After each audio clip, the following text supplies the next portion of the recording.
ओम नमो भगवते वासुदेवाय। ओम नमो भगवते वासुदेवाय। ओम नमो भगवते वासुदेवाय। ओम अज्ञानतिमिरान्धस्य ज्ञानाञ्जन शलाकया चक्षुरुन्मिलितं येन तस्मै श्री गुरुवे श्रीचैतन्यमनोभीष्टं स्थापितं येन भूतले स्वयंरूपः कदा मह्यं ददाति स्वदान्तिकम् वन्देऽहं श्रीगुरो श्रीयुतपदकमलं श्रीगुरून् वैष्णवं श्रीरूपं साक्षातं सगणरघुनाथान्वितं तं सजीवं सादतं सावधूतं परिजनसहितं कृष्णचैतन्यदेवं श्री राधा कृष्ण पादान से ललिता श्री विशाखान्वितांश्च हे कृष्ण करुणा सिंधु दीनबंधु जगत्पते गोपेश गोपिका कांता राधा कांत नमस्ते तप्त कांचन गौरांगी राधे वृंदावनेश्वरी वृषभानुसुते देवी प्रणमामि हरि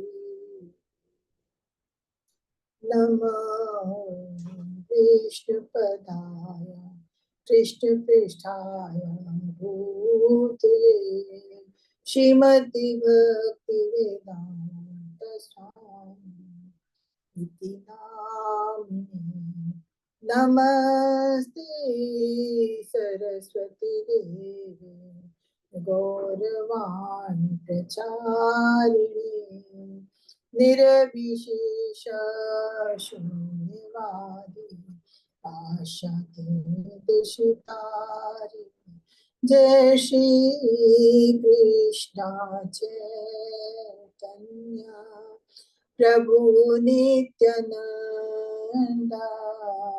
श्री अद्वैत गदाधर शिवासादि गौर भक्तवृंद हरे कृष्ण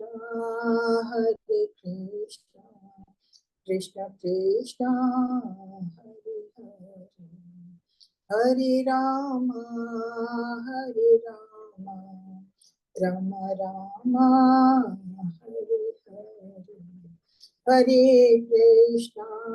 हरे कृष्ण कृष्ण कृष्ण हरे हरे हरे राम राम राम हरे हरे हरे कृष्ण कृष्ण कृष्ण हरे हरे हरे राम राम राम हरे कृष्णा। सभी को सादर प्रणाम, सभी का भाग स्वागत है क्लास में। तो आज हम नमा चैप्टर लेंगे। हरे कृष्णा सभी को। सॉरी आज थोड़ा सा लेट हो गए थे। मेरी आवाज आ रही है सभी को? जी माता जी आ रही है। माता जी आ रही है। स्क्रीन शेयर हो रहा है? जी माता जी जी माता जी हो रहा है। तो कल हम लोगों ने 9 और 10 की पीपीटी देखी थी। आज हम उसमें उसका बुक को पढ़ेंगे, बुक की रीडिंग करेंगे। तो कौन पढ़ेगा प्लीज पढ़ने को? संध्या माता जी का हैंड रेज है, और भक्त भी कर सकते हैं अपना हैंड रेज जिनको रीडिंग करनी है। संध्या माता जी पढ़ लीजिए आप पहले। हरे कृष्णा प्रभु जी, हरे कृष्णा माता जी। दंडवत प्रणाम। शील प्रभुपाद जी के अनुसार शील प्रभुपाद जी की जय। अध्याय 9, भक्ति के अंगों का विशद विवेचन। निंदा। भगवान और उनके भक्तों की निंदा को कभी सहन नहीं करना चाहिए। इस संदर्भ में श्रीमद् भागवत 10.70.40 में सुखदेव गोस्वामी परीक्षित महाराज से कहते हैं, भगवान और उनके भक्तों की निंदा को सुनकर जो वहां से हट नहीं जाता, वह संपूर्ण पुण्यों से च्युत होकर पतित हो जाता है।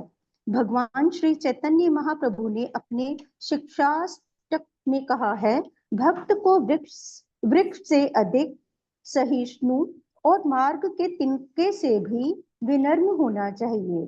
सबका सम्मान करें परंतु स्वयं मानना चाहें। भक्त के रूप में इतने दीन और विनम्र होते हुए भी जब श्री चैतन्य महाप्रभु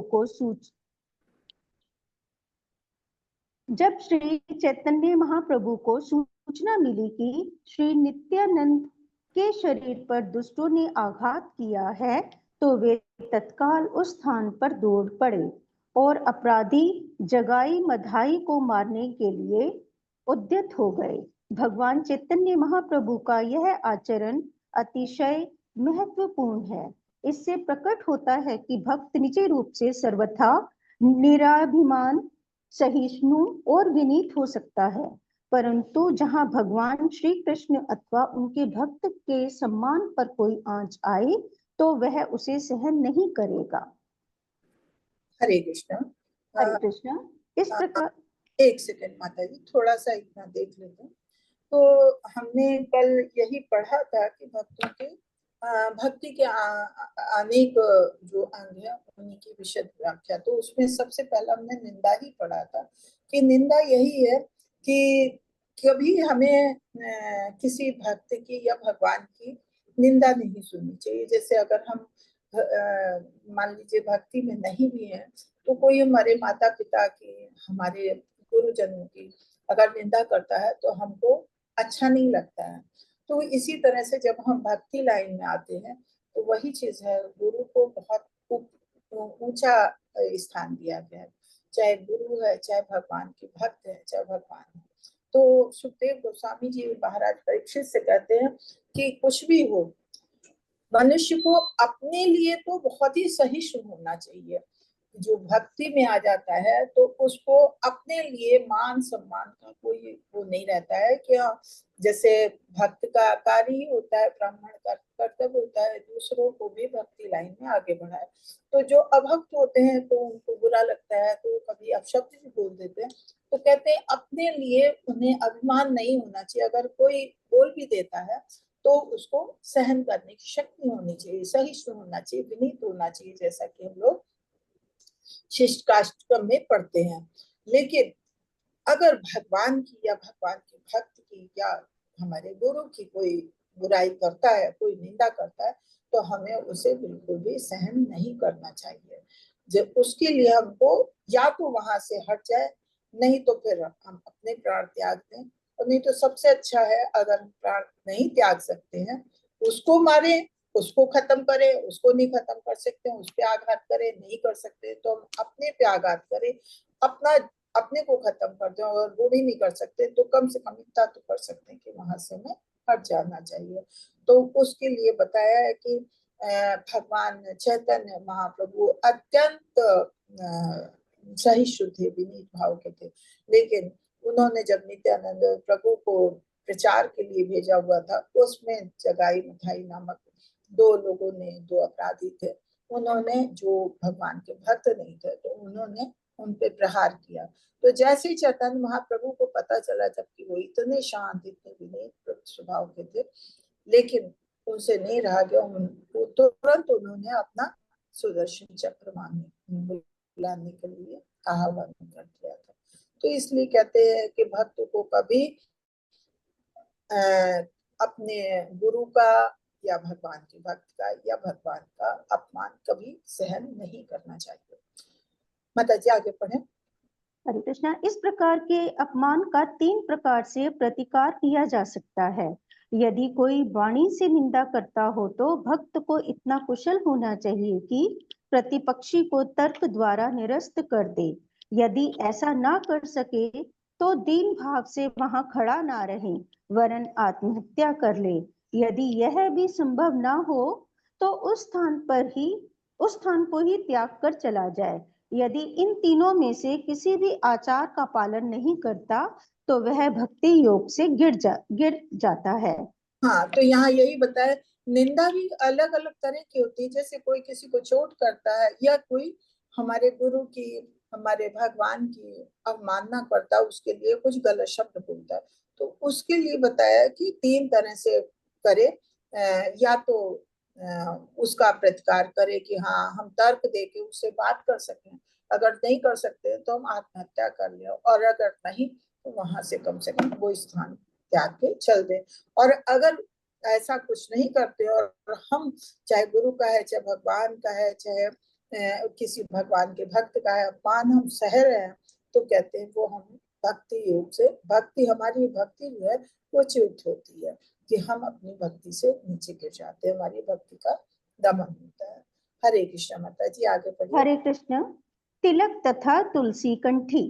वैष्णव द्वारा शरीर को तिलक कंठी से विभूषित करने के संबंध में पद्म पुराण में उल्लेख है। जो कंठ में तुलसी धारण करते हैं, जिनके शरीर पर विष्णु चिन्ह अर्थात शंख, चक्र, गदा और पद्म के साथ 12 विष्णु मंदिर अंकित है, जो मस्तक पर विष्णु तिलक धारण करते हैं, वे ही जगत में विष्णु भक्त अर्थात वैष्णव है। इन वैष्णवों के सानिध्य से जगत पवित्र हो जाता है। वे जहाँ रहते हैं वह स्थान वैकुंठ बन जाता है। हरे कृष्ण। स्कंद पुराण में इसी प्रकार कहा है, जो तिलक अथवा गोपी चंदन से विभूषित है, संपूर्ण शरीर पर भगवान नाम धारण किए हुए है तथा जिनके कंठ और वक्ष स्थल पर तुलसी माला रहती है, यमदूत उन वैष्णवों के पास भी नहीं फटक सकते।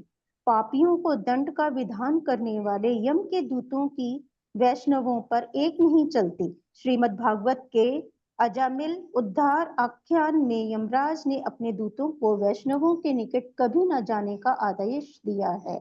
वैष्णव यमराज की अधिकार परिधि में नहीं आते। पद्म पुराण में यह भी उल्लेख है, चंदन और कृष्ण नाम से विभूषित मनुष्य संपूर्ण पापों से मुक्त हो जाता है और साक्षात कृष्ण लोक में प्रविष्ट होकर भगवान श्री कृष्ण के सानिध्य में रहता है। पुष्पमाला। हरि।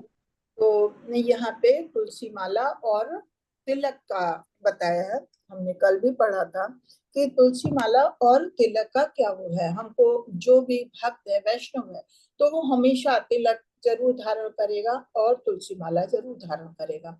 तिलक 12 जगह भगवान के नाम के साथ धारण करता है, भगवान के नाम को धारण करता है, भगवान के शंख चक्र गदा पद्म के द्वारा वो धारण कर सकता है। तो इस तरह से जो भी भक्त अपने शरीर पे 12 जगह इस तरह से भगवान के नाम के तिलक धारण करता है और तुलसी माला धारण करता है। और ये तिलक किस चीज का होते है? गोपी चंदन से विभूषित होता है। तो उसको कहते हैं कि यमदूत भी उसके पास नहीं फटक पाते। और जो ये धारण करता है तो वो स्वयं इतना पवित्र उसका शरीर बन जाता है कि वो जहाँ रहता है ऐसा वैष्णव भक्त, तो वो स्वयं वैकुंठ बन जाता है। तो यहाँ पे एक तो यही बताया कि यमदूत नहीं फटक सकते। फिर पापियों को दंड करने का विधान यम के दूतों को जरूर मिला है, लेकिन वो अगर किसी ने ऐसे तिलक धारण कर रखा है तो कोई भी वैष्णव यम का दूत जो है वो ऐसे वैष्णव के पास नहीं आ सकता है। क्यों? कि उसके पाप सारे नष्ट हो जाते हैं। और इसी तरह से कहा है कि ये अजामिल और उद्धार का आख्यान भी हम लोगों ने पढ़ा हुआ है कि यमराज ने अपने दूतों को वैष्णव के निकट कभी नहीं आने का आदेश दिया। तो ये अजामिल क्या था? अजामिल तो भगवान का भक्त जरूर था, लेकिन वो किसी वैश्या के चक्कर में पड़ गया था और उसने फिर दुष्कर्म करने शुरू कर दिए थे। लेकिन उसने अपने सबसे छोटे बेटे का नाम भगवान के नाम से रखा था और अंत समय में उसने अपने बेटे को पुकारा। उसने भगवान को नहीं, अपने बेटे को पुकारा था। लेकिन भगवान के नाम में इतना असर होता है कि बस उसने जो अपने बेटे को पुकारा तो जो यमराज के दूत आए थे तो वो जो है उसके पास से दूर चले गए, नहीं उसे उसके पास भटक पाए। भगवान के नाम में इतना असर होता है। तो भगवान के नाम का जो हम लोग तिलक धारण करते हैं, तो उसमें भी ऐसा होता है कि जो भक्त धारण करता है, तो जो भक्त जहाँ ऐसा होता है, तो वहाँ कहते हैं वैकुंठ बन जाता है, वो एक परिधि बन जाती है कि वहाँ यमराज के दूत नहीं आ पाते।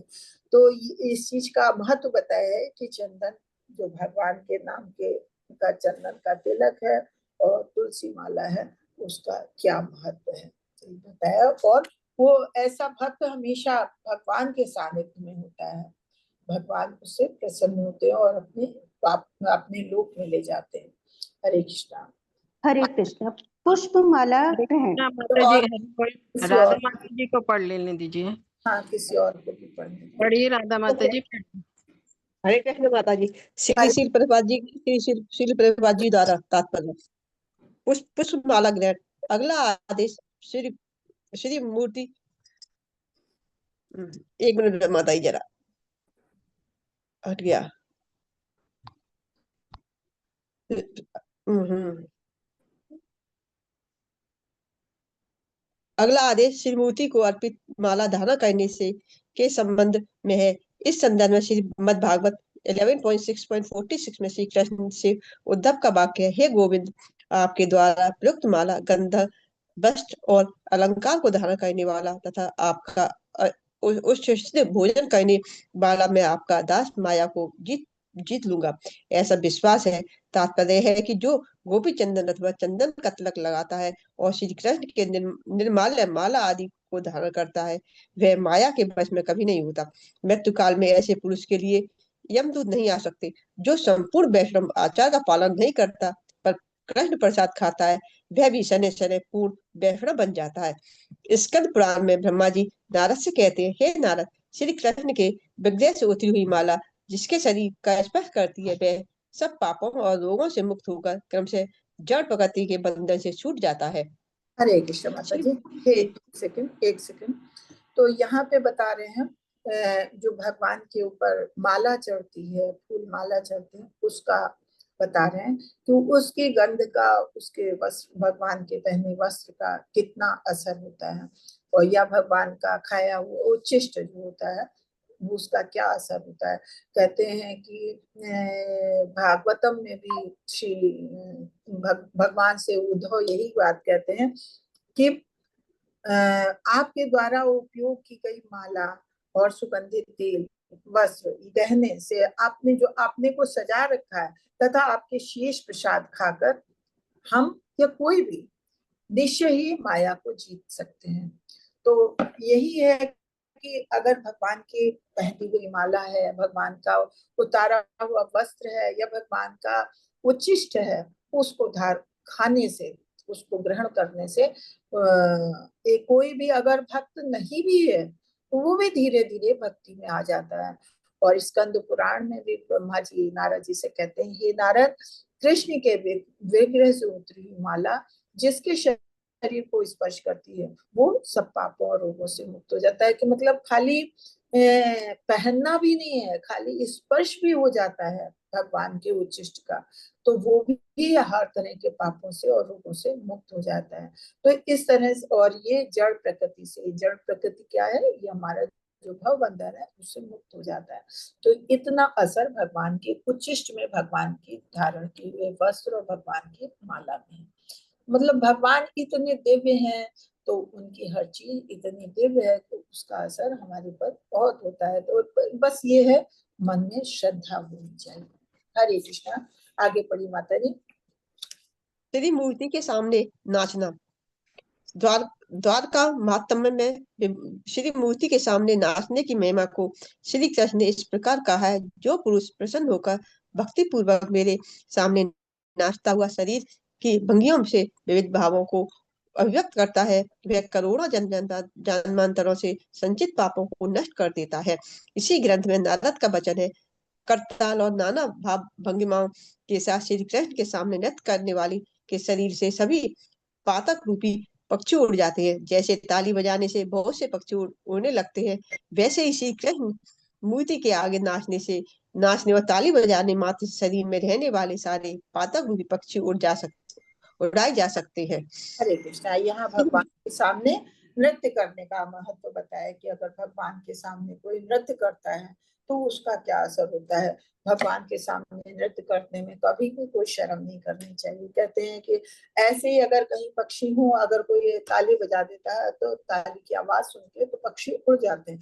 तो ऐसी अगर भगवान के सामने तक करताल बजा के, ये ताली बजा के नृत्य करते हैं भक्त, तो कहते हैं उसके शरीर के जो पातक रूपी पक्षी होते हैं यानी पाप होते हैं वो सारे उड़ जाते हैं। तो इसलिए भगवान के सामने नृत्य करने में कभी कोई शर्म नहीं करनी चाहिए। हमेशा भगवान के सामने जहाँ कीर्तन होता है वहां ताली बजा के कीर्तन करना चाहिए और नृत्य के साथ सहयोग करना चाहिए। हरे कृष्ण। आगे पढ़ी माता जी।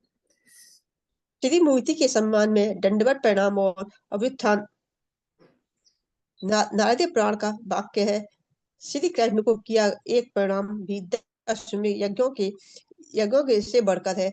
याज्ञिक को पूर्ण फल मिलेगा, परंतु अंत में पूर्ण क्षीण होने पर उसे संसार में फिर जन्म लेना पड़ेगा। जबकि एक बार भी श्री मूर्ति को प्रणाम करने वाला सीधा कृष्ण लोक को चला जाएगा, उसका कभी पुनः जन्म नहीं होगा। ब्रह्मांड पुराण में कहा गया है, भगवान की रथ यात्रा के सामने आते हुए देखकर उठकर आगमनी करने वाला अपने सब पापों को नष्ट कर देता है। श्री मूर्ति का अनुगमन भविष्य पुराण में आया है। भगवान के रथ के साथ आगे पीछे चलने वाला चांडाल तक श्री विष्णु के ऐश्वर्य को प्राप्त हो जाता है। हरे विष्णु कृष्ण। मंदिर और हरे माता जी थोड़ा सा तो यही बताया है नारदी पुराण में बता रहे हैं कि अगर कोई हम लोग कोई भी जैसे यज्ञ करते हैं, पूजा पाठ करते हैं, तो उसका जो भी फल मिलता है उससे 1000 गुना फल हमको मिलता है कि अगर हम भगवान के आगे दंडवत होते हैं, भगवान के आगे प्रणाम करते हैं झुक के लेट के, तो भगवान के आगे झुक के पर प्रणाम करते हैं तो कहते हैं कि उसका असर इतना अधिक होता है कि उसके सारे पुनर्जन्म के भी पाप नष्ट हो जाते हैं और वो सीधे भगवान के धाम हो जाता है। ऐसे ही ब्रह्मांड पुराण में कहा गया है कि जो भगवान की रथ यात्रा निकलती है, जगह जगह निकलती है, तो उसके आगे पीछे चलना चाहिए। एक तो पहले भगवान को कहीं भी रथ यात्रा निकल रही है तो उठ के तुरंत उनका स्वागत करने के लिए उठ के खड़े होना चाहिए, तो हमारे सारे पाप नष्ट हो जाते हैं। इसके अलावा अगर कहीं रथ यात्रा निकल रही है तो उसके आगे पीछे रथ के साथ चलने से कहते हैं चांडाल जैसे जो कुत्ते का मांस खाते हैं, ऐसे लोग भी भगवान विष्णु के ऐश्वर्य को प्राप्त करते हैं। तो इसलिए हमें हमेशा भगवान के आगे नतमस्तक होना चाहिए और कभी भी भगवान की यात्रा निकल रही है तो कोशिश करना चाहिए, अगर हम पूरी यात्रा में साथ ना जा पाए तो भी थोड़ी दूर हमें भगवान के रथ के साथ अवश्य चलना चाहिए। हरे कृष्णा। आगे पढ़ी माता जी। हरे विष्णु हरे कृष्ण माता। विष्णु मंदिर अथवा तीर्थ गमन पुराणों में कहा है, वृंदावन मथुरा द्वार तीर्थों को जाने वाले धन्य है, वे संसार रूप मरुभूमि से पार हो जाते हैं। हरि भक्ति शुद्धोदय में भगवान श्री कृष्ण के मंदिर को जाने का महात्म कहा गया है। जैसा कह आए हैं, वृंदावन मथुरा तथा द्वारका में यह पद्धति है कि भक्तजन इन पावन तीर्थों में स्थित मंदिरों में जाकर लाभान्वित होते हैं। एक श्लोक का आशय है, कृष्ण भावना भक्ति भावित शुद्ध भक्ति भाव से हरि मंदिर में प्रवेश करने वाला फिर मात्र गर्भ रूप कारागार में नहीं जाता। यद्यपि गर्भ का वास बद्ध जीव के लिए बड़ा ही भयंकर और कष्टदायक होता है, परंतु जन्म के समय वह उसे भूल जाता है। इस बद्ध दशा में सदा सदा के लिए मुक्ति के अभिलाषी तो भक्ति भावित हृदय से विष्णु मंदिर में जाना चाहिए, तब संसार में जन्म की दुख में अवस्था का सामना नहीं करना पड़ेगा। हरे कृष्ण। विष्णु मंदिर हरे कृष्ण। हरे कृष्ण। हरे कृष्ण। हाँ, तो यहाँ पे बता रहे हैं कि अगर भगवान के मंदिर जाते हैं, कहीं भी भगवान के मंदिरों के तीर्थ में जाते हैं तो उसका महत्व क्या है उसमें बताते हैं कि अगर वृंदावन मथुरा द्वारका जैसे भगवान के जो भी तीर्थ हैं वहां जाते हैं तो हम संसार रूपी मरुभूमि जो हमारा भवसागर है,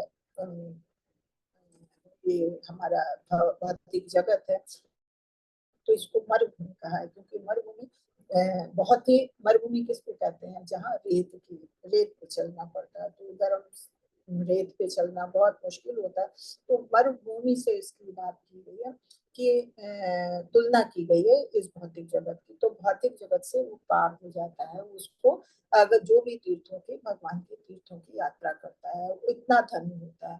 कहते हैं कि मंदिरों में जाने वाला हमेशा लाभान्वित इस तरह से होता है कि माता के गर्भ में जो भी संकट उठाना पड़ता है, ये उसमें कौन सा पुराण है वो लास्ट में पढ़ा जाता है, अरे गरुड़ पुराण माता जी। गरुड़ पुराण में इसका बहुत विस्तृत वर्णन है। मैंने तो पूरा पढ़ा है गरुड़ पुराण, उसमें इतना विस्तृत वर्णन है कि अगर माता के गर्भ में बच्चा होता है तो 9 महीने उसको कैसे कैसे कष्ट झेलने पड़ते हैं। तो कहते हैं अगर कोई भगवान के मंदिर जाता है या तीर्थ जाता है तो उसको वो इन कष्टों से मुक्ति पा जाता है। और माता के गर्भ में न जाने का मतलब ही है कि हम इस भवसागर में, हमारे जन्म मृत्यु से हमें फुर्सत मिल जाती है, मुक्त हो जाते हैं कि हमें दोबारा जब माता के गर्भ में नहीं जाएंगे तो हमें इस धरती पे आना ही नहीं पड़ेगा। तो इस तरह से हम इस भवसागर से पार हो जाते हैं। तो हमें जितनी बार हो सकता है, जब भी हो सके, हमें एक तो वास करना चाहिए। अगर नहीं वास कर सकते तो हमें तीर्थ यात्राएं करनी चाहिए, भगवान के मंदिर जाना चाहिए। अगर हम नहीं इतने सक्षम है कि हम हर बार जा सकें कि हाँ हम बाहर जाएं, मथुरा वृंदावन वगैरह जाएं, तो जहाँ आसपास भगवान के दर्शन है, भगवान विष्णु के, तो वहां हमको दर्शन के लिए अधिक से अधिक जाना चाहिए। हरे कृष्णा। हरे कृष्णा। प्रमोद प्रभु जी पढ़िए आप। हरे कृष्ण माता जी, दंडवत प्रणाम। धन्यवाद। श्री प्रभुपाद जी के द्वारा श्री प्रभुपाद जी की जय। विष्णु मंदिर की परिक्रमा। हरि भक्ति शुद्धोदय में कहा है, जो विष्णु मूर्ति की परिक्रमा करता है वो बारंबार जन्म मृत्यु के चक्र से छूट जाता है। भवरोग के कारण बद्ध जीव पुनः पुनः जन्म मृत्यु में भ्रमायमान है। विष्णु मंदिर की प्रदक्षिणा से ही सावर्तन का निवारण हो सकता है। चातुर्मासी में कृष्णा भावना ये प्रसादन के लिए स्थान स्थान पर परिव्राजन करने वाले साधुजन एक स्थल पर जो प्राय तीर्थ होता है रहते हैं। इस काल में कुछ विशेष नियमों का पालन अनिवार्य है।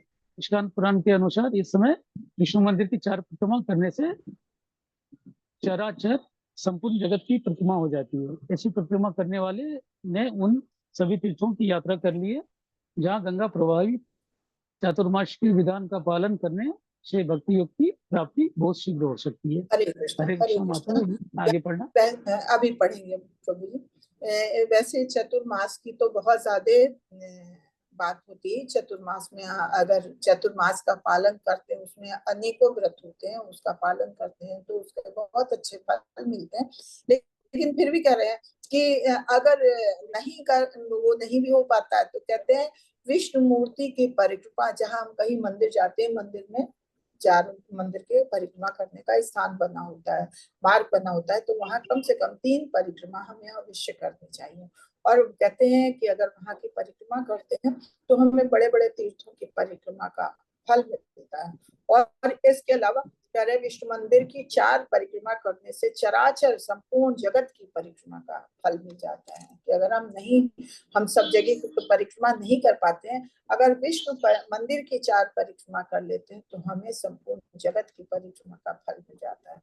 और इस तरह से हम सब तीर्थों में ये यात्रा नहीं भी कर पाते हैं तो भी हम इसका फल पाते हैं। और कहते हैं जहाँ गंगा प्रवाहित होती है या चतुर्मास का विधान का पालन करते हैं तो जो फल मिलता है वो खाली हमें भगवान की परिक्रमा करने मात्र से ही फल मिलता है। तो इसका महत्व बताया कि भगवान के मंदिर की परिक्रमा का क्या महत्व है।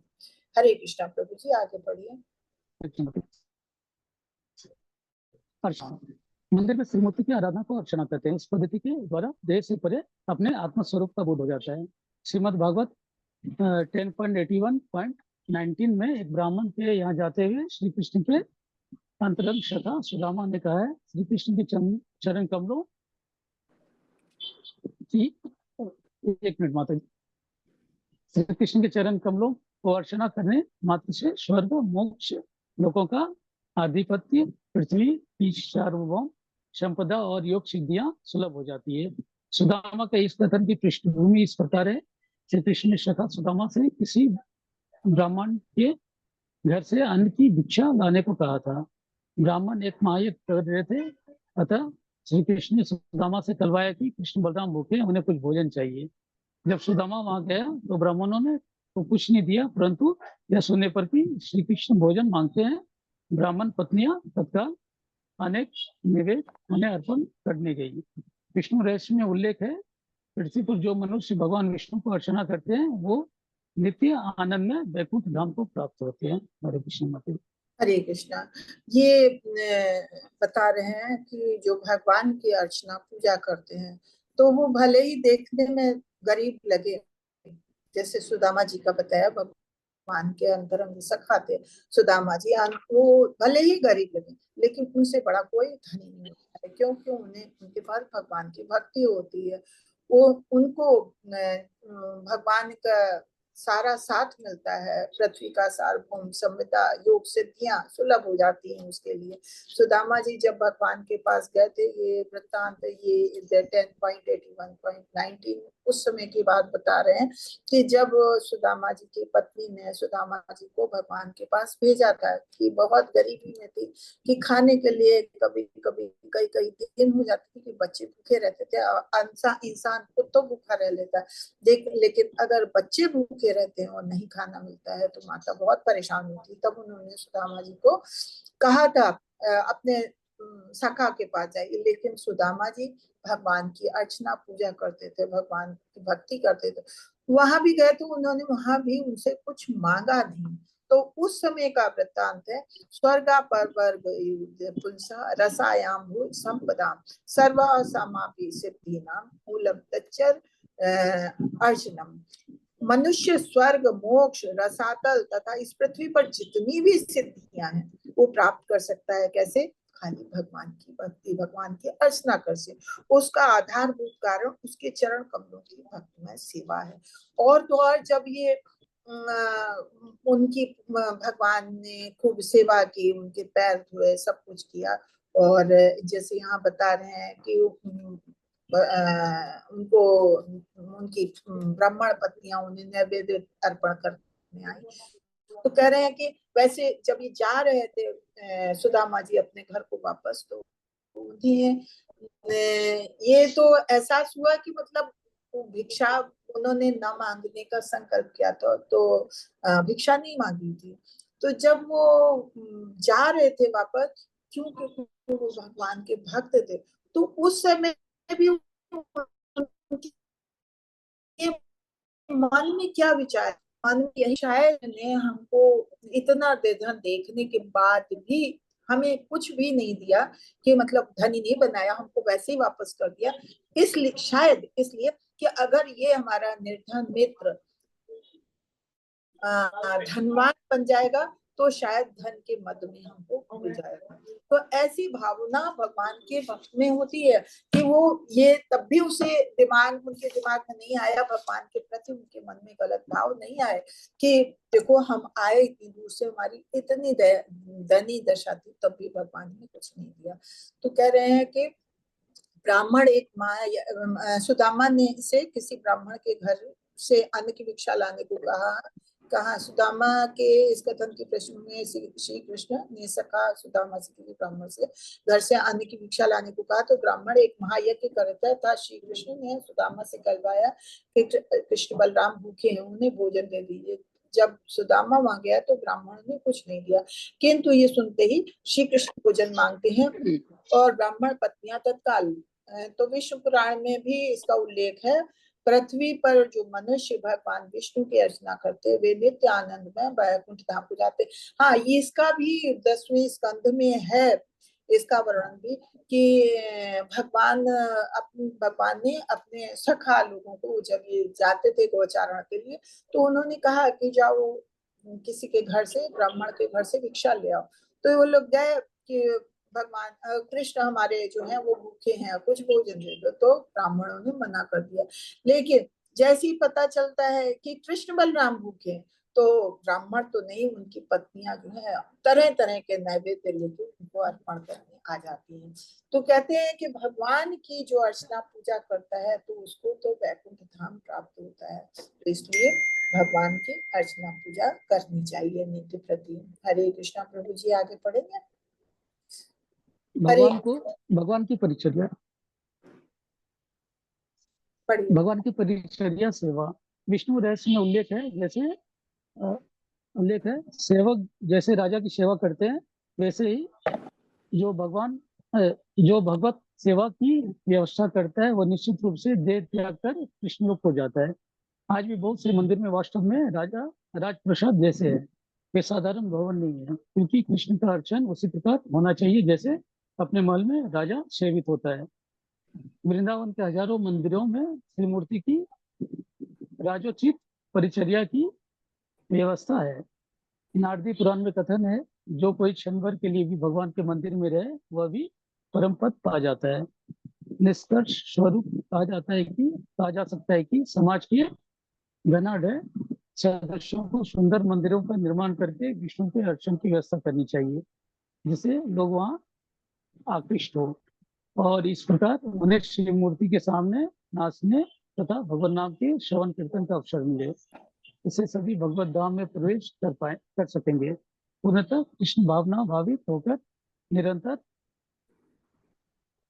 भगवत सेवा के परायण भक्तों का कहना ही क्या, विष्णु मंदिर में जाने से तो साधारण मनुष्यों को भी परम लाभ सुलभ हो जाएगा। हाँ, इस संदर्भ में थोड़ा सा रुके। हाँ, यहाँ पे उन्होंने महत्व बताया है इसका कि भगवान की सेवा कैसे करनी चाहिए। भगवान की सेवा जैसे अपने समय में राजा की सेवा की जाती है, तो राजा की सेवा तो मनुष्य हर तरह से अच्छे ढंग से करता है कि राजा प्रसन्न है तो फिर हमारे लिए सब कुछ आसान है। तो कहते हैं भगवान की सेवा किसी तरह से करनी चाहिए जैसे कि राजा है, क्योंकि भगवान तो वास्तव में सबके राजा है, भगवान ही सब कुछ देने वाले हैं। तो भगवान की सेवा हर तरह से करनी चाहिए।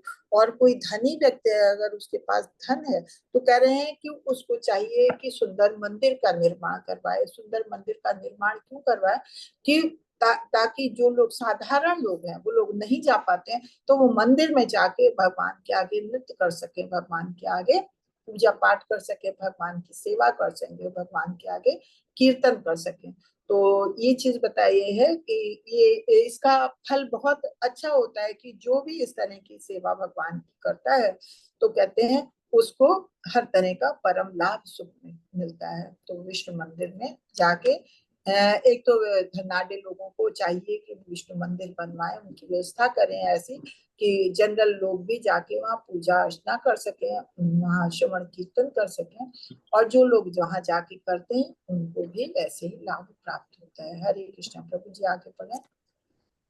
इस संदर्भ में श्रीमद् भागवत के 4थे स्कंद 21.31 में महाराज पृथु अपने प्रयोग से कहते हैं, प्रजाजनों, भगवान श्री हरि सभी के लिए पतित पावन है। किसी भी देवता में यह सामर्थ्य नहीं है, क्योंकि वे तो स्वयं ही बंधन में है। एक बद्ध जीव दूसरे बद्ध जीव का प्राण कैसे कर सकता है? श्री कृष्ण अथवा उनके प्रामाणिक प्रतिनिधि में ही किसी का उद्धार करने की शक्ति है। श्री विष्णु के पैर के अंगूठे से निकली गंगा पृथ्वी आदि लोगों में प्रवाहित होती हुई सारे पापात्मा बद्ध जीवों का दान कर रही है।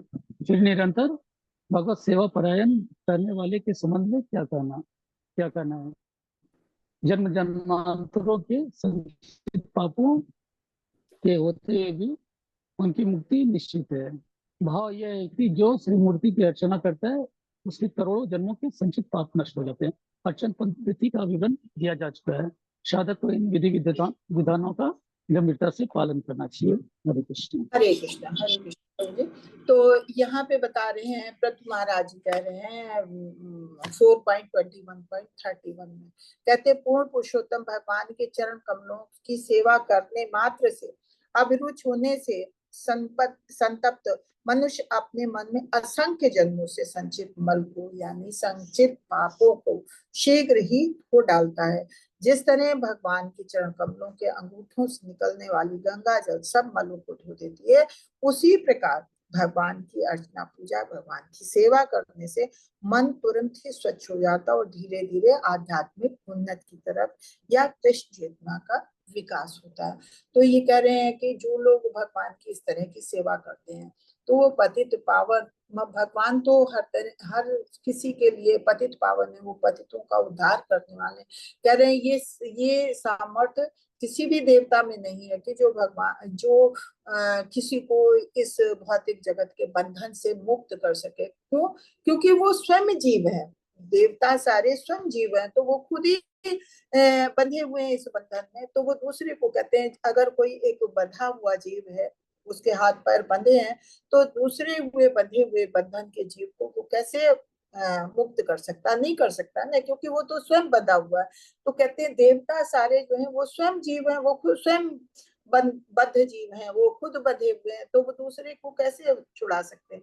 इसलिए भगवान की पूजा करनी चाहिए। भगवान की अगर पूजा करते हैं तो भगवान पतित पावन है, वो हमारा उद्धार करते हैं, हर तरह से हमारे पापों का विनाश करते हैं।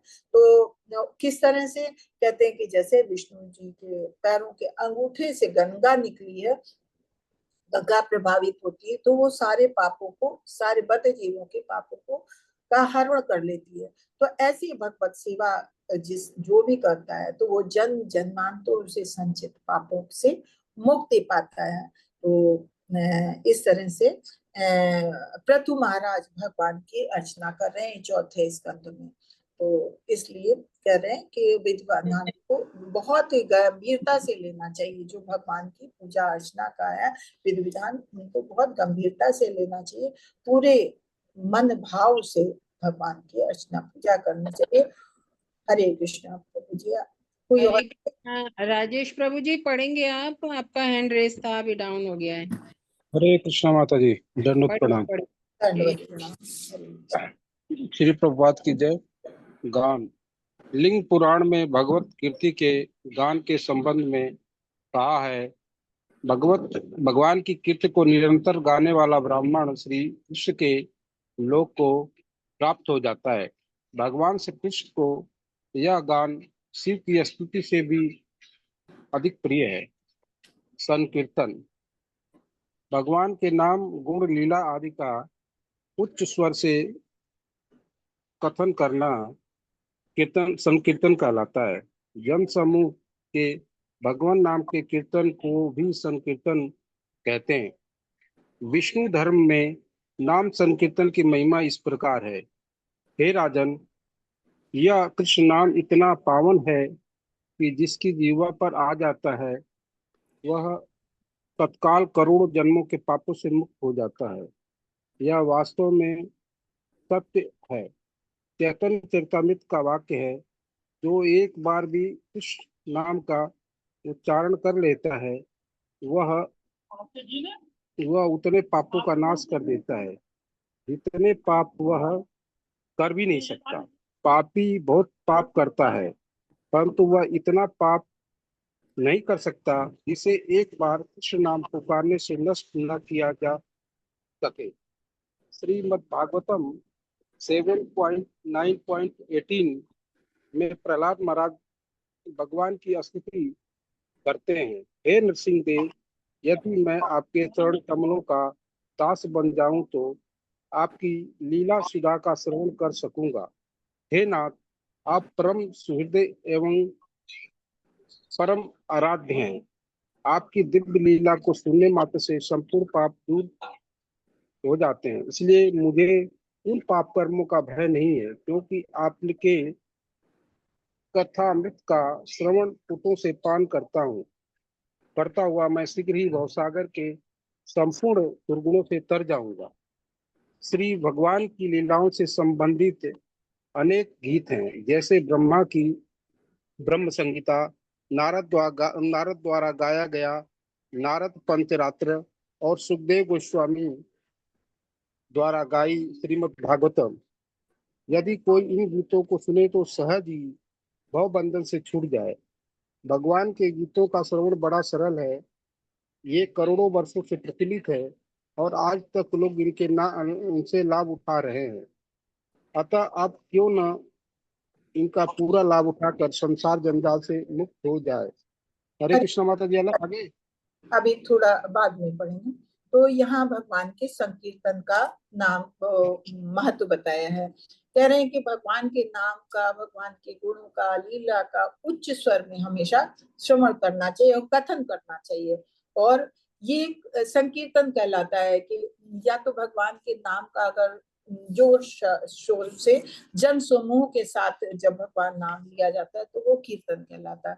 ऐसे जोर शोर से भगवान के गुण लीला नाम का उच्च स्वर से कथन करना चाहिए। तो इसकी बहुत ज्यादा महिमा, कहते हैं कि जिसकी विष्णु धर्म में भी कहते हैं कि जिसकी जीभा पे, जिसकी जीभ पे भगवान का नाम आ जाता है वो हमेशा अपने पापों से मुक्त हो जाता है। और कितना मुक्त हो जाता है, चैतन्य चरितामृत में ये वाक्य है तो उसमें बताते हैं कि भगवान के नाम का उच्चारण मात्र से वो इतने पापों का नाश कर देता है कि वो उतने पाप तो इस जन्म में कर भी नहीं पाएगा जितने पाप वो भगवान के खाली एक बार नाम पुकारने से नष्ट हो जाते हैं। तो भगवान के नाम में कितना महत्व है, कितना बड़ा वो है। ऐसी भागवतम में श्री प्रहलाद महाराज कहते हैं, सोयम प्रेयस्त सुहृद पर देवताया लीला कथास्तौ नृसिंह गीता अजंति तन्या गुणन्यंत विप्रमुक्तो दुर्गाणि ते पर युगालवयं ससंगा। ये प्रहलाद जी भगवान की स्तुति करते हैं। जब नृसिंह महाराज नृसिंह भगवान के रूप में भगवान अवतरित होते हैं और भगवान बहुत उस समय क्रोध में होते हैं, तो उनका क्रोध शांत करने के लिए सब देवता कोशिश करते हैं लेकिन नहीं क्रोध शांत कर पाते। तो प्रहलाद महाराज से कहते, तो प्रहलाद महाराज भगवान की स्तुति करते हैं। तो उनके शब्दों में वो कहते हैं कि भगवान आपकी मतलब वो भगवान के चरण कमलों की महिमा बताते हैं कि हे भगवान, मुक्तात्मा और हंसों की संगत आपके दिव्य प्रेमा भक्ति में लगे रहे, रहकर भौतिक जगत के तीन गुणों की स्पर्श मात्र से कलमशहीन हो जाता है और आपकी महिमाओं का श्रवण करने से वो हर पाप से मुक्त हो जाता है। तो वो फिर वो अपने लिए भी यही कहते हैं कि मैं भौतिक जगत के तीन गुणों की स्पर्श पूर्णतः कलमश रहित रहूंगा। क्यों?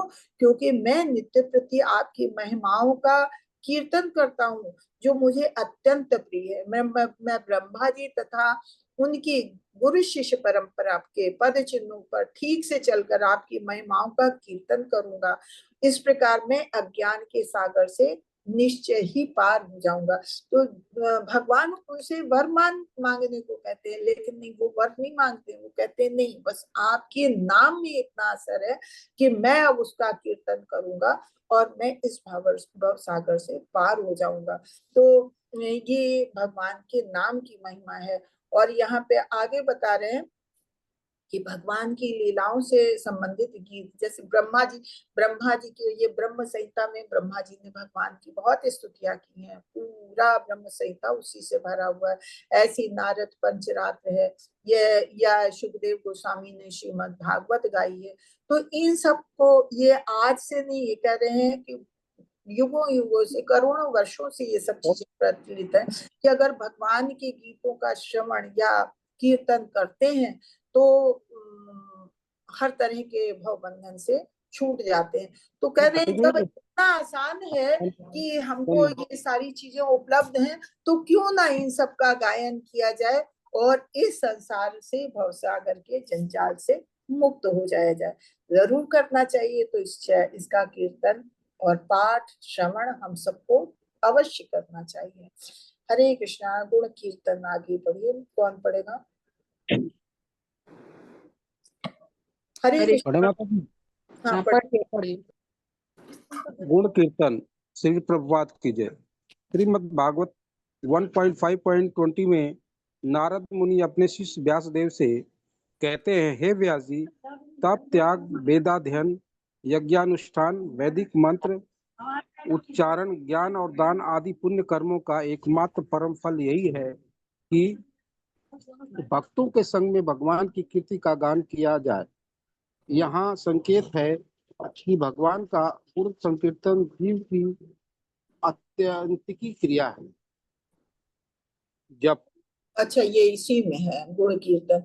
ये पहले फर्स्ट कैंटो के 5th चैप्टर के 22 में ये 5th चैप्टर जो है उसमें नारद मुनि जो है व्यास देव जी को ज्ञान देते हैं कि व्यास देव जी 4th चैप्टर में बताते हैं कि बहुत व्यथित थे। उन्होंने वेदों को 4 भागों में बांट दिया और जन कल्याण के लिए उन्होंने अनेकों ग्रंथ लिखे, सब कुछ लिखे, लेकिन फिर भी वो प्रसन्न नहीं थे, बहुत परेशान थे। तो उनको परेशान देख के नारद मुनि वहां पहुंचे और नारद मुनि ने उनको ज्ञान दिया श्रीमद् भागवत लिखने का। तो उस समय नारद मुनि अपने शिष्य व्यासदेव जी से क्या कहते हैं कि पूरा मतलब निष्कर्ष यही है कि तपस्या, वेदाध्ययन, यज्ञ, दान, श्लोकों का उच्चारण रूपी ज्ञान की उन्नति का अचूक प्रयोजन उत्तम, मतलब ये सब जो किया जाता है क्यों किया जाता है, इनका सब एकमात्र फल यही है, उद्देश्य यही है कि भगवान की दिव्य लीलाओं के वर्णन में जाके उसको पूर्ण किया जाए, भगवान को प्रसन्न किया जाए। अगर भगवान का नाम नहीं, भगवान को नहीं प्रसन्न किया तो ये तप त्याग, वेदाध्ययन, या यज्ञ अनुष्ठान, वैदिक मंत्र का उच्चारण, ये सब बेकार है। तो ये सब किस लिए किए जाते हैं? नारद जी, व्यास देव जी कह रहे हैं कि ये सब, इसका फल, उसका निष्कर्ष यही है कि ये सब किस लिए किए जाते हैं? भगवान की तुष्टि के लिए, भगवान को प्रसन्न करने के लिए। और आपने जन कल्याण के लिए तो सब कुछ किया, लेकिन भगवान के लिए तो कुछ किया ही नहीं। तो आप ऐसा ग्रंथ लिखो जो भगवान के कीर्ति का गान करने वाला हो। तब नारद मुनि, तब व्यास देव जी ने इस भागवतम का को लिखा है। तो ये संकेत यहाँ पे यही बताया कि भगवान के गुण कीर्तन की कितनी महत्व है कि आप सब कुछ करें, चाहे जितने अच्छे ग्रंथ लिख डालें, चाहे जितने आप यज्ञ करें, अनुष्ठान करें, वैदिक मंत्रों का उच्चारण करें, लेकिन अगर आप भगवान की तुष्टि के लिए भगवान का गायन नहीं करते तो सब कुछ बेकार है। तो भगवान के गुण कीर्तन का गान करना बहुत आवश्यक है। हरे कृष्णा। आगे पढ़िए। जप विद्या। हरे कृष्णा। हरे कृष्णा। माता जी पढ़े। हाँ जी, पढ़िए।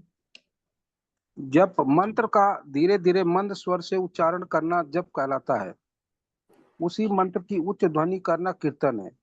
जब महामंत्र हरे कृष्ण कृष्ण कृष्ण हरे हरे, हरे राम राम राम हरे हरे का उच्चारण केवल अपने सुनने के लिए धीरे से किया जाए तो वह जप है, और दूसरे उसे सुन सके तो वह कीर्तन है।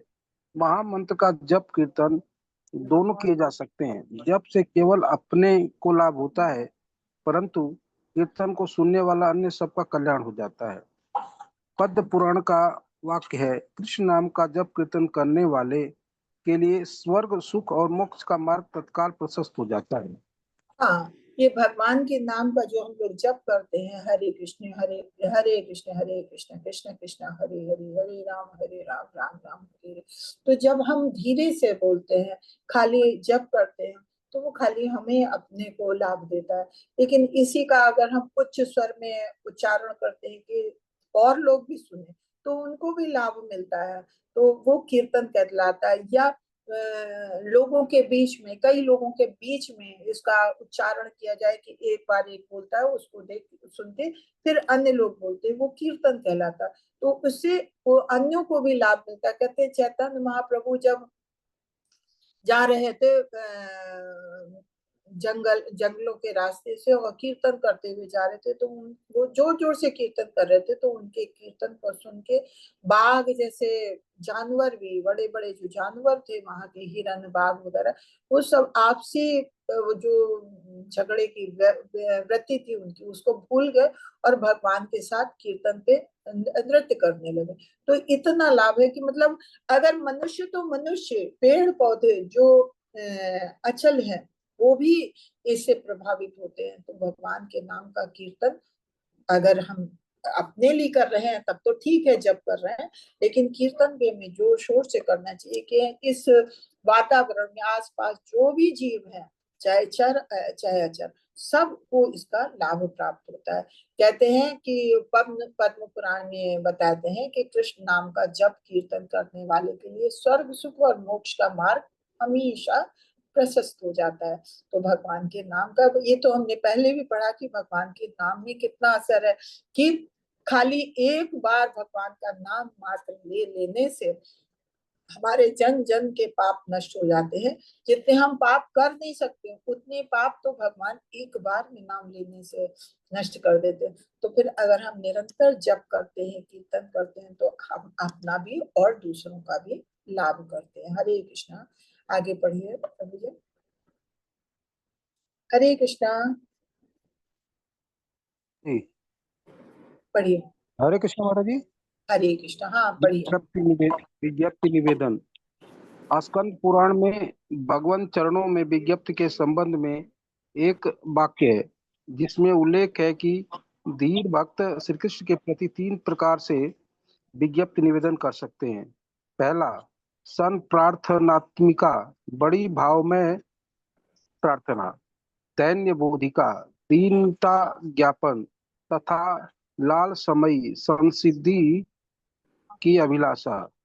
परमार्थ में संसिद्धि की ऐसी अभिलाषा करना इंद्रिय तृप्ति जैसा नहीं है। जब जीव को श्री भगवान से अपने स्वरूप भूत संबंध का थोड़ा बहुत बोध होता है तो वह अपने मूल यथार्थ स्वरूप को जान जाता है और श्री कृष्ण के दास, सखा, माता पिता अथवा प्रेषी के रूप में स्थिति को फिर प्राप्त हो जाना चाहता है।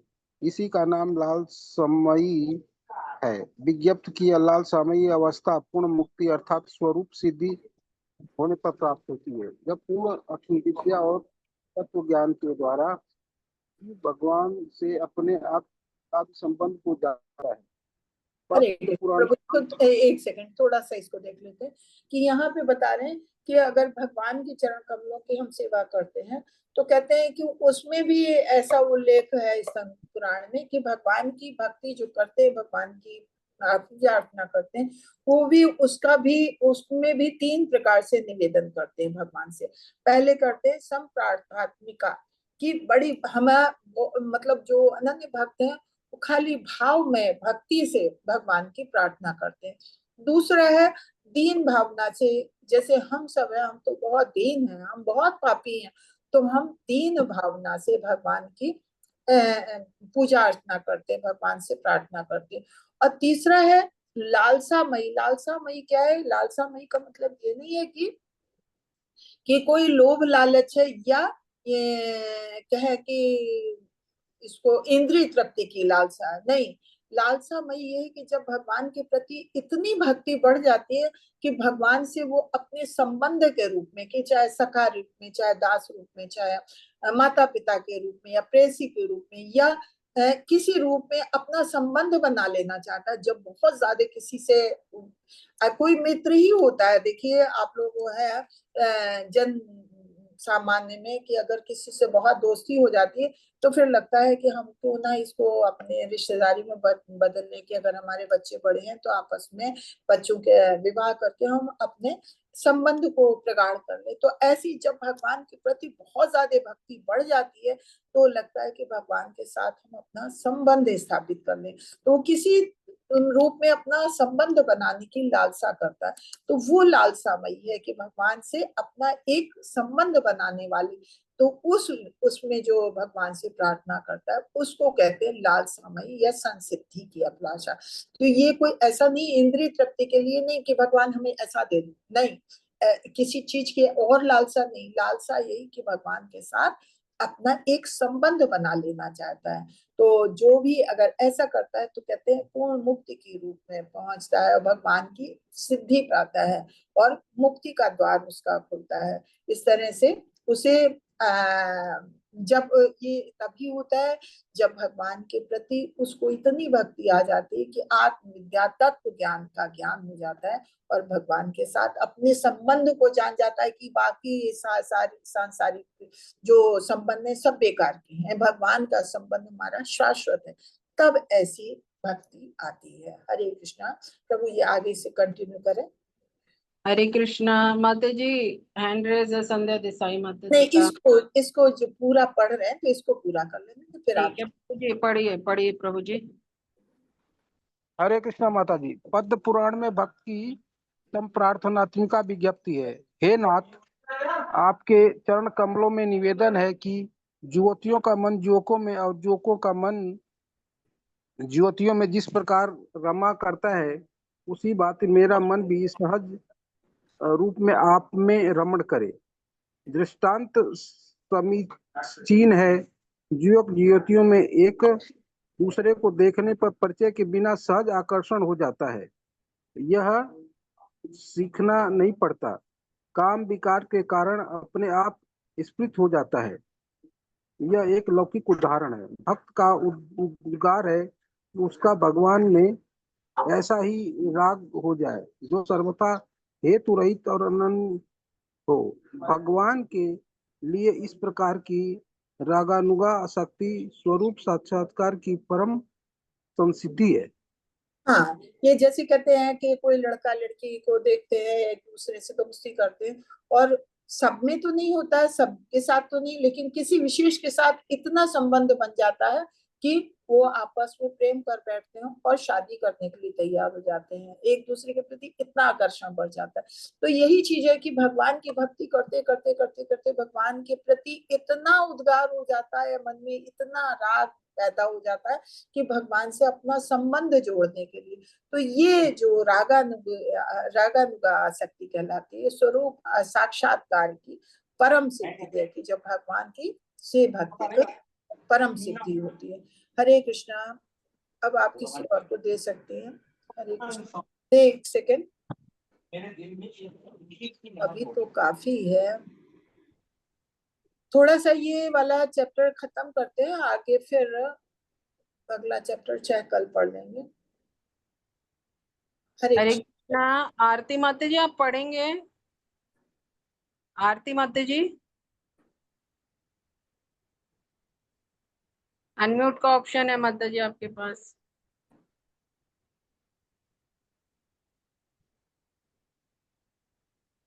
हरे कृष्णा। हरे कृष्ण माता जी। पढ़िए। पढ़िए माता जी।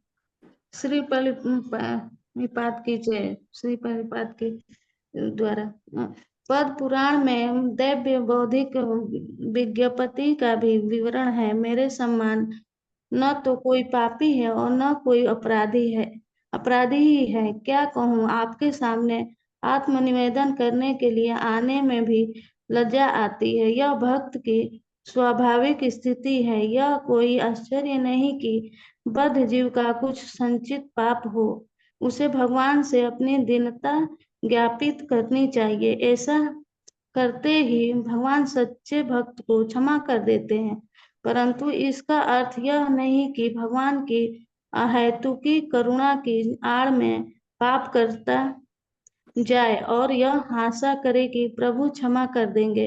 ऐसा विचार निर्लज्ज व्यक्तियों के ही योग्य है। यहाँ स्पष्ट कहा है, आपसे अपने पापों का निवेदन करने में भी मुझे लज्जा आती है। अतः यदि किसी को पाप करने में लज्जा नहीं आती, अपितु वह समझता है कि भगवान उसे क्षमा कर देंगे, तो ऐसी युक्ति सर्वथा अनर्थ है। वैदिक शास्त्रों में कहीं भी इसका कोई प्रमाण नहीं मिलता। यह सत्य है कि कृष्ण नाम के जप से पूर्व जन्मों के सब पापों हवन हो जाता है, परंतु इसका अर्थ यह नहीं कि बार बार पाप करे और फिर आशा करे कि वे दूर हो जाएंगे। भक्ति पथ में यह अनर्थकारी धारणा ग्राह्य नहीं है। पूरे सप्ताह पाप करूंगा और अंत में मंदिर जाकर उन्हें धो डालूंगा जिससे फिर पाप कर सकूं। इस विचार को भक्ति रसामृत सिंधुकार ने अस्वीकार किया है, क्योंकि यह परम अनर्थमय अपराध है। हरे कृष्णा माता जी। हरे तो कृष्ण जो है माता ये जी। दूसरा विज्ञप्ति बताई थी, दीनता ज्ञापन दैत्य बोधिका। उसमें उसके अनुसार है ये कि अगर एक भक्त है, ये पद्म पुराण में इसकी विज्ञप्ति है। कहते हैं कि भक्त जब भगवान के आगे अपनी दीनता ज्ञापित करता है कि हम इतने दीन, हम तो इतने पापी हैं कि हमें आपके सामने आने में भी शर्म आती है, हम लज्जा महसूस करते हैं क्योंकि हम तो बहुत बड़े पापी हैं। तो लेकिन भगवान के है की कृपा इतनी, भगवान इतने करुणामयी है कि ऐसे लोगों के सारे पापों को क्षमा कर देते हैं। लेकिन जो निर्लज्ज लोग होते हैं वो फिर अगर कहे कि हाँ हम आए, हमने माफ किया, हमें तो भगवान तो सबको माफ कर देते, तो भगवान माफ कर दे, ठीक है, फिर हम आगे फिर वही पाप करें, तो वो चीज गलत है। उसको सबका अनर्थ माना है कि वो चीज गलत है, वो तो निर्लज्ज व्यक्ति वाली बात होगी। लेकिन जो भगवान की भक्ति में होता है तो वो जानता है कि हमने जो कुछ भी जाने अनजाने बहुत अपराध किए, बहुत पाप किए, भगवान अब हम आपकी शरण में हैं, तो आप हमको प्लीज क्षमा करें। तो भगवान ऐसे भक्तों को क्षमा करते हैं क्योंकि भगवान बहुत कृपालु है। तो यहाँ पे यही बताया कि भक्ति पथ में ये सब चीजें मान्य है। लेकिन अगर कोई ऐसा सोचे कि भगवान तो दयालु हैं ही, भगवान तो माफ कर ही देंगे, तो हम पूरे सप्ताह पाप करेंगे, फिर अंत में जाएंगे भगवान के आगे, हाथ जोड़ लेंगे, माफी मांग लेंगे, भगवान माफ कर देंगे, तो ये चीज जो है स्वीकार नहीं की जा सकती, ये अनर्थमय अपराध है। हरे कृष्णा माता जी, आगे पढ़िए नारद पंचरात्र में। नारद पंचरात्र में लालसामय विज्ञापति का विवरण है। भक्त कहता है, हे नाथ, लक्ष्मी के साथ विराजमान आप चमर डुलाने में लगे हुए मुझको अपनी गंभीर वाणी से ऐसा करो, यह आदेश कब देंगे? श्लोक का भाव यह है कि भक्त श्री भगवान के श्री विग्रह को चमर हवा करना चाहता है, अर्थात प्रभु का निजी पार्षद बनने का अभिलाषी है। निसंदेह दास सखा अथवा प्रेमी के रूप में प्रत्येक भक्त सदा श्री भगवान के सानिध्य में रहता है। निजी रुचि के अनुसार वो किसी एक प्रकार के रस संबंध की अभिलाषा रखता है। यहाँ यह भक्त भगवान का दास बनकर उनकी अंतरंगा शक्ति लक्ष्मी जी के समान उन्हें चमर डुलाना चाहता है। उसकी यह भी अभिलाषा है कि श्री भगवान प्रसन्न होकर चमर ऐसे डुलाओ, इस प्रकार उसे आदेश दे। यह लालसामयी विज्ञापति स्वरूप साक्षात्कार की परम अवधि है। नारद पंच एक सेकंड यहाँ पे फिर लालसा मई का उन्होंने बताया। एक लालसा मई ये भी कि जब भगवान की भक्ति में बहुत ज्यादा आ जाता है तो वो फिर चाहता है कि भगवान हमें आदेश दे। भगवान हमें कब आदेश देंगे कि हम आपके विग्रह के आगे चमर डुलाएं। तो ये उसका एक लालसा है, ये उसकी रुचि है कि भगवान के दास बन के भगवान की किस तरह सेवा करें। जिस तरह से लक्ष्मी जी हमेशा उनकी सेवा में लगी रहती, तो भगवान आपकी हम कितनी सेवा करें कि कब आप प्रसन्न होगे कि हमें आदेश दोगे कि हमारे आगे चमर डुलाओ। तो ये भी एक लालसा मई का वो है जो कि नारद पंचरात्र में लिखा है। आगे पढ़ी माता जी। नारद पंचरात्र में ही भक्त की एक अन्य विज्ञप्ति है। हे नाथ, हे कमल नयन, अहो वह दिन कब आएगा जब आपके नामों के कीर्तन, भक्ति के अंगों का विशब्द विवेचन करता हुआ आनंद श्रुओं से रुद्र नेत्रों वाला है, भावोन्मत्त होकर यमुना तट पर नाचूंगा, वह भी लालसा मई का उदाहरण है। भगवान श्री चैतन्य महाप्रभु का उद्गार है, हे प्राणनाथ, आपके में मुझे क्षण भर युग जैसा भारी लगता है और सारा जगह शून्य हुआ प्रतीत होता है। भक्त को इस प्रकार भाव में प्रार्थना करते हुए अपनी सेवा का अर्पण करने के लिए उत्कंठित रहना चाहिए। सभी महाभागवतों का विशेषतः श्री चैतन्य महाप्रभु का यह उपदेश है। भाव यह है कि श्री भगवान के लिए रोने की कला सीखनी चाहिए। किसी प्रकार की भगवत सेवा में लगने के लिए वास्तव में उत्कंठा पूर्वक रोए। इस भाव का नाम लौल्य है और ऐसा अश्रु विमोचन ही परम संसिद्धि स्वरूप सिद्धि का मूल्य है। यदि किसी में भगवत सानिध्य और भगवत सेवा या लौल्य उदित हो जाए तो उसका वैकुंठ प्रवेश निश्चित है। नहीं तो लौलिक दृष्टि से तो वैकुंठ प्रवेश के शुल्क की गणना ही नहीं हो सकती।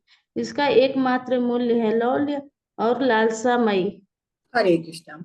तो यहाँ भी लौल्य और लालसामयी बात की ही कह रहे हैं कि एक भक्त कहता है, नारद पंचरात में इसकी भी विज्ञप्ति है कि वो भक्त कहता है भगवान से, हे कमल नयन, वो दिन कब आएगा कि जब मैं मतलब आपके प्रेम में इतना डूब जाऊंगा कि मैं यमुना तट पे आंसू के साथ हमारे नेत्रों से आंसू बहेंगे और मैं आपके लिए भावों के साथ रोता हुआ नाचूंगा। तो ये भाव होते हैं कि जब बहुत ज्यादा भाव उत्पन्न हो जाते हैं। चैतन्य महाप्रभु के का उद्गार इसी तरह से था। वो भगवान के प्रेम में ही तो, वो भगवान के भक्त के रूप में ही तो भगवान ने चैतन्य महाप्रभु ने अवतरित हुए थे। वो भक्त के रूप में ही आए थे। तो कहते थे, हे प्राणनाथ, कि आपके विरह में मेरे से एक क्षण भी मुझे युग जैसा भारी लगता। तो कहने का मतलब यही है कि भक्त में इतनी ज्यादा भगवान के प्रति प्रेम हो जाए कि वो यही सोचे कि कब वो समय आएगा। ये चैतन्य उसमें हम शिष्टाष्टकम में भी पढ़ते, कब वो समय आएगा कि हम आंसुओं से रोते हुए और यमुना तट पे नाचेंगे आपका नाम लेके। तो ये लौल्यम है, ये एक लालच है। लेकिन लालच ये भौतिक लालच नहीं है, ये इंद्रिय तृप्ति के लिए लालच नहीं, ये भगवान की भक्ति के प्रति लालच है। तो ये जब आ जाता है तो कहते हैं ये जो है ये भगवान की अनन्य भक्ति स्वरूप सिद्ध अवसर है, कि स्वरूप सिद्ध स्थिति है भक्ति की, कि जब उसमें ये चीज आ जाए, इतनी लालसा, इतना लौल्यम आ जाए कि वो भगवान के लिए रोए और उसके आंसू ना रुके। तो ये ऐसे जानबूझ के रोया नहीं जा सकता, ये भगवान के प्रेम में ही ऐसा संभव है। तो कहते हैं कि वैकुंठ जाने के लिए वैसे कोई शुल्क की गणना नहीं है कि कहीं जाना है तो भाई इतना शुल्क दे दो और तुम्हारा वहां का टिकट बुक हो जाएगा। नहीं, जब ये आपने इतनी लौलिकता, इतनी लौल्यम आ जाएगा, इतना भगवान के प्रति प्रेम आ जाएगा, तो फिर तो आपका वैकुंठ का जाना आपके लिए निश्चित होना है। हरे कृष्णा। आगे पढ़िए माता जी। कौन पढ़ेगा? अच्छा, स्वपाठ। हरे कृष्णा माता जी। कोई पढ़ना चाहता है? और परोमिता माता जी, मीता माता जी, मोहिनी पात्रा माता जी, पढ़िए ये खत्म हो जाता है, लेकिन ये अभी काफी पढ़ना है। मोहिनी पात्रा माता जी पढ़ेंगे। माता जी पढ़िए। हरे कृष्ण माता जी। हाँ पढ़िए। कहाँ सुनिए स्टॉप पर। मनुष्यों के मत में भगवत गीता अनेक प्रामाणिक स्तवों से परिपूर्ण है, विशेषतः 11वां अध्याय, क्योंकि उसमें अर्जुन ने भगवान के विश्व रूप का स्तोत्र किया है। इसी प्रकार गौतमी तंत्र के सभी श्लोक स्वतः है। श्रीमद् भगवत में तो श्रीमद् भगवान के सत स्तव है ही। भक्त को अपने नित्य पाठ के हेतु इतने से श्लोकों का चयन करना चाहिए। स्कंद पुराण में कहा है, जिनकी जिह्वा निरंतर श्री कृष्ण के स्तवरत्नों से विभूषित रहती है, वे मुनियों और ऋषियों के लिए नमस्कार के योग्य और देवों के भी आराध्य हैं। उपलब्ध अल्पज्ञ लोग श्री कृष्ण को भजने के स्थान पर भोगों की इच्छा से नाना देवताओं को पूजना चाहते हैं, परंतु यह उल्लेख है कि निरंतर श्री भगवान का स्तवन करने वाला भक्त स्वयं देवताओं का भी वंदनीय है। शुद्ध भक्तों को किसी भी देवता से कुछ नहीं चाहिए। धर्म सबके सब देवता ही शुद्ध भक्तों की आराधना के उत्कंठित रहते हैं। विष्णु पुराण में कहा है, भगवान श्री कृष्ण की मूर्ति के सामने स्तोत्र और स्तव पाठ करने वाला तत्काल सब पापों से छूटकर वैकुंठ गमन के योग्य हो जाता है। इसमें कुछ भी संदेह नहीं है। हरे कृष्णा। यहाँ स्तव पाठ का बताया। स्तव पाठ क्या है? जहाँ पे जिस पाठ से भगवान की स्तुति की जाती है, तो जगह जगह आपके उसमें मिल जाएगा। जैसे यहाँ पे 11वें अध्याय में बताया है, जब 11वें अध्याय में भगवान अपना विराट रूप दिखाते हैं, तो फिर अर्जुन भगवान के आगे स्तुति करते हैं भगवान की, कि हमने तो आपका किस किस तरह से नहीं सखा रूप में कैसे नहीं अपमान किया है, हमें नहीं पता था कि आप भगवान रूप में हैं साक्षात हमारे सामने, तो हमने जो कुछ भी किया हमें क्षमा करें। तो इस तरह की स्तुतियां जगह जगह मिल जाती श्रीमद् भागवतम में। जैसे 8वें उसमें है उनकी माता, क्या अर्जुन की माता का क्या नाम था, नाम मैं भूल जाती हूँ। तो उनका है, ऐसे जगह जगह पे स्तुति भगवान की दी है। श्रीमद् भागवत में तो जगह जगह पे स्तुतियां हैं। कुंती माता की है, हाँ, कुंती माता का, तो ये या भीष्म पितामह का आगे आया, तो जगह जगह स्तुतियां हैं हमारे श्रीमद् भागवतम में। तो हमें उसमें से कुछ श्लोक अगर चुन लें, ना हम पूरी स्तुति पढ़ सकते हैं, तो कुछ श्लोक चुन लें और उसको हम पढ़ें। तो कहते हैं जिसकी जवान पे भगवान के ऐसी रत्न, ये रत्न ही है कि उनका पाठ रहता है, तो वो उससे भगवान को नमस्कार करते हैं, भगवान उसके से आराध्य होते हैं, तो फिर उससे सारे मुनि ऋषि सभी प्रसन्न होते हैं। खाली भगवान नहीं, भगवान की हम स्तुति करते हैं, लेकिन उससे स्तुति इनकी मुनियों ऋषियों देवताओं सबकी हो जाती है और सब प्रसन्न होते हैं। तो हमें कुछ ऐसे श्लोक चुनने चाहिए जिनका हम नित्य प्रति पाठ कर पाए। तो कहते हैं अल्पज्ञ लोग जो है भगवान को ये भौतिक भोगों की इच्छा से देवताओं को पूजते हैं, तो वो बेकार है। अगर उसकी जगह ये किसी तरह से भी भगवान की स्तुति वाले पाठ करें, तो कहते हैं कि उसे देवता भी प्रसन्न हो जाते हैं, ऋषि मुनि भी प्रसन्न हो जाते हैं, और भगवान तो होते ही होते हैं। तो इस शुद्ध भक्तों को कभी किसी चीज की आकांक्षा नहीं होती। ये अल्पज्ञ लोग होते हैं जो भौतिक भोगों की इच्छा करते हैं, लेकिन जो भगवान के भक्त होते हैं वो नित्य प्रति ऐसे स्तवन का पाठ करते। तो नृसिंह पुराण में भी कहा है कि भगवान की मूर्ति के सामने ऐसे स्तोत्र ऐसे स्तव पाठ करने वाला तुरंत पापों से छूट जाता है और वैकुंठ का गमन जाने के योग्य बन जाता है, इसमें कोई भी संदेह नहीं।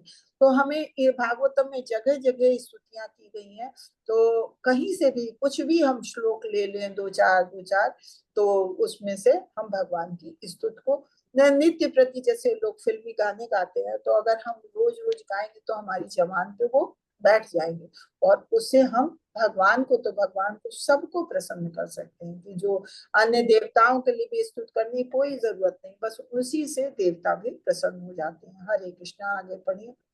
हरे कृष्ण माता। ऋग्वेद आस्वादन। पद्म पुराण में स्पष्ट वचन में श्रीमूर्ति के सामने से हटकर जो पुरुष तुलसी और चरणामृत से युक्त नैवेद्य का अन्न नित्य नियमित रूप से खाता है, वह अविलंब करोड़ों योगियों के पुण्य को प्राप्त करता है। चरणामृत पान। चरणामृत की प्राप्ति प्रातः काल वस्त्र अलंकरण से पूर्व भगवान की मूर्ति को स्नान कराने पर होती है। सुगंधी और पुष्पों से युक्त जल से चरणों से गिरता है, उसे एकत्रित कर दही के साथ मिलाया जाता है। इस प्रकार यह चरणामृत अतिशय आस्वाद्य तो होता ही है, इसके अलावा परमार्थिक महात्म्य भी है। परंपरा के अनुसार जिस मनुष्य ने कभी दान यज्ञ स्वाध्याय अर्चन आदि कुछ भी पुण्य न किया हो, वह भी मंदिर के चरणामृत का पान करके परम धाम के योग्य हो जाता है। मंदिरों में चरणामृत को बड़े से पात्र में रखने की प्रथा है। श्रीमूर्ति का दर्शन अभिवादन करने आया भक्त विनम्र भाव से इस चरणामृत के 3 बूंदों का पान करके परमानंद सुख पाता है। हरे कृष्णा। तो नैवेद्य स्वादन कि जैसे कि भगवान के सामने से हट जाए, भगवान के आगे तुलसी जो लगी होती, तुलसी भगवान के चरणों में चढ़ाते हैं, या कोई नैवेद्य या कुछ भी अन्न उनको भगवान के लिए रखते हैं, तो उसको कुछ समय बाद अगर हम खाते हैं, प्रसाद के रूप में ग्रहण करते हैं, तो कहते हैं तुरंत ही हमें करोड़ों यज्ञों के पुण्य प्राप्त होते हैं। ऐसे ही भगवान को जब नहलाते हैं तो उससे जो जल निकलता है तो वो चरणामृत होता है। तो मंदिरों में तो कहते हैं कि इसको और स्वाद बनाने के लिए उसमें थोड़ा दही भी मिला देते हैं, कुछ मीठा भी मिला देते हैं। लेकिन अगर आप रोज दही दूध वगैरह से नहलाते हैं तो ठीक है, नहीं तो अगर खाली जल से भी नहलाते हैं तो उसको भी ग्रहण करना चाहिए। हम तो करते हैं, जो भगवान के ऊपर तुलसी दल चढ़ती है उसको भी हम हटाते हैं तो हम स्वयं ग्रहण करते हैं। ऐसी चरणामृत जो भगवान को स्नान कराते हैं तो वो चरणामृत हम ग्रहण करते हैं। वो कहते हैं कि मंदिरों में एक ये वो है कि एक प्रथा है कि मंदिरों में एक बड़े पात्र में वो चरणामृत रखा रहता है। आप कुछ नहीं तो 3 बूंद उसको उठा के और अपने हाथ में लेके उसका पान करना चाहिए। तो कहते हैं कि भगवान का चरणामृत तो हमें परम धाम जाने योग्य बनाता है बहुत ही, और इसमें परमानंद सुख प्राप्त होता है। तो भगवान के नैवेद्य, चाहे भगवान का उचिष्ट है, चाहे भगवान का चरणामृत है, उसका पान हमें अवश्य करना चाहिए। हरे कृष्णा। हरे कृष्ण। अर्पित धूप और पुष्पों की सौम्यता अध्ययन। हरि भक्ति सूत्रोदय में उल्लेख है, श्री हरि को अर्पित धूप को संसार रूपी सर्प से उसे इसे जैसे का बीज समाप्त हो जाता है। कुशल पुरुषों द्वारा वनों में पाई जाने वाली एक प्रकार की जड़ी सूचना जाने पर सर्प का बीज उतर जाता है और चेतना लौट आती है। इसी भांति जो मंदिर में मूर्ति को अर्पित धूप से सूंघता है, उसका संपूर्ण उपभोग तत्काल दूर हो जाता है। मंदिर में जाने पर भक्त को फल फूल धूप आदि किसी न किसी पदार्थ का भगवान को अवश्य अर्पण करना चाहिए। यदि धन की सामर्थ्य न हो तो कुछ और चढ़ाए। प्रातः काल मंदिर जाने वाले नर नारी बहुत सी भेंट ले जाते हैं। अधिक नहीं, एक का भी अर्पण किया जा सकता है।